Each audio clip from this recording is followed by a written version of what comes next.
Shalom, jumpa lagi dengan Pastor Yosefko di acara VOH. Mazmur 55 ayat 22, firman Tuhan berkata demikian. Serahkanlah kuatirmu kepada Tuhan, maka Ia akan memelihara engkau. Tidak untuk selama-lamanya dibiarkannya orang benar itu goyah.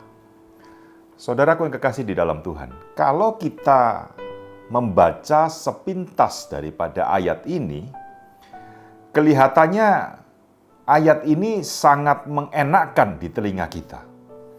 Kenapa saya katakan sangat mengenakkan? Karena firman Tuhan berkata, serahkanlah kuatirmu, kuatir kita, kuatir saya, kuatir saudara, kuatir semua orang yang percaya kepada Tuhan.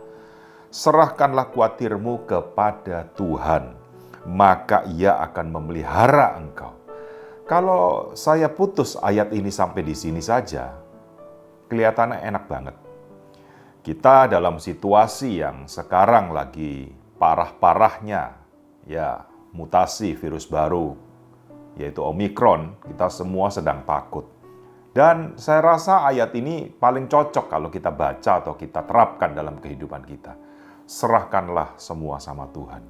Bukankah kalau kita ketemu dengan orang, dimanapun kita berada, orang itu berkata tentang masalahnya, orang itu berkata tentang kehidupannya yang serba susah, serba penuh tantangan.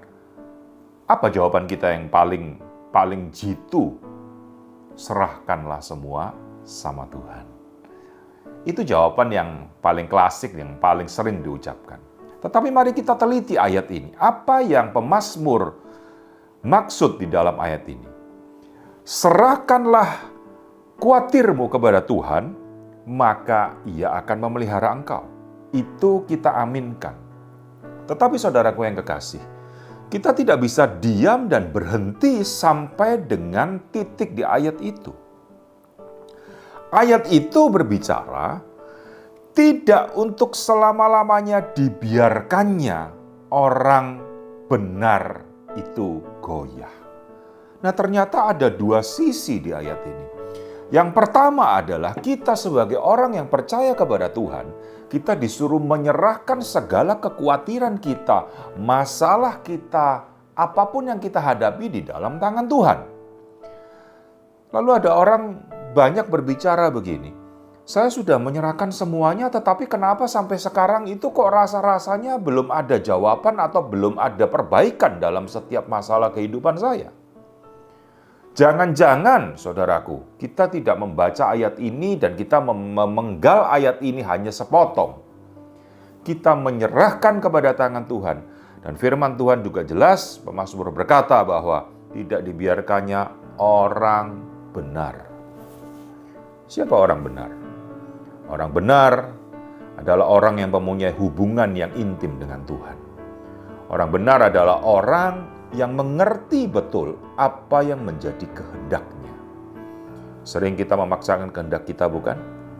Tetapi kriteria daripada orang yang benar di hadapan Tuhan adalah orang yang melakukan kehendaknya, bukan kehendak diri sendiri. Lalu apa orang benar itu? Ialah orang yang setiap harinya hidup dan berjalan di dalam kebenaran firman Tuhan. Nah, orang-orang seperti inilah yang baru pas mengucapkan kata-kata menyerahkan segala sesuatunya ke dalam tangan Tuhan dan tidak khawatir. Kenapa tidak khawatir? Dia percaya kepada Tuhannya. Itu yang pertama. Yang kedua, dia sebagai orang benar adalah orang pilihan Allah dan orang yang melakukan kehendaknya, orang yang hidup sejalan dengan kebenaran firman Tuhan. Oleh karena itu, saudaraku yang kekasih, jangan hanya kita membaca sepotong daripada ayat ini, tetapi secara keseluruhan, supaya kita tidak salah paham dengan apa yang tertulis di Alkitab. Mari kita menyerahkan segala sesuatu sama Tuhan, apapun, saudara. Apapun.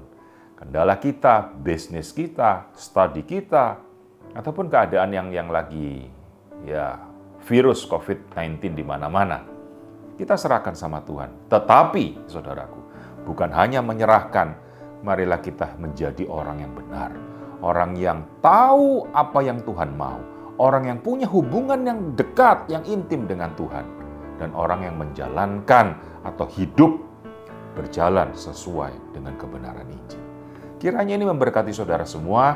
Biarlah kita tetap kuat dan kita tetap menyerahkan segala sesuatu di tangan Tuhan. Kalau kita menyerahkan semuanya kepada tangan Tuhan, Dia yang akan bertindak. Kiranya ini bisa memberkati kita. Segala kemuliaan bagi Allah.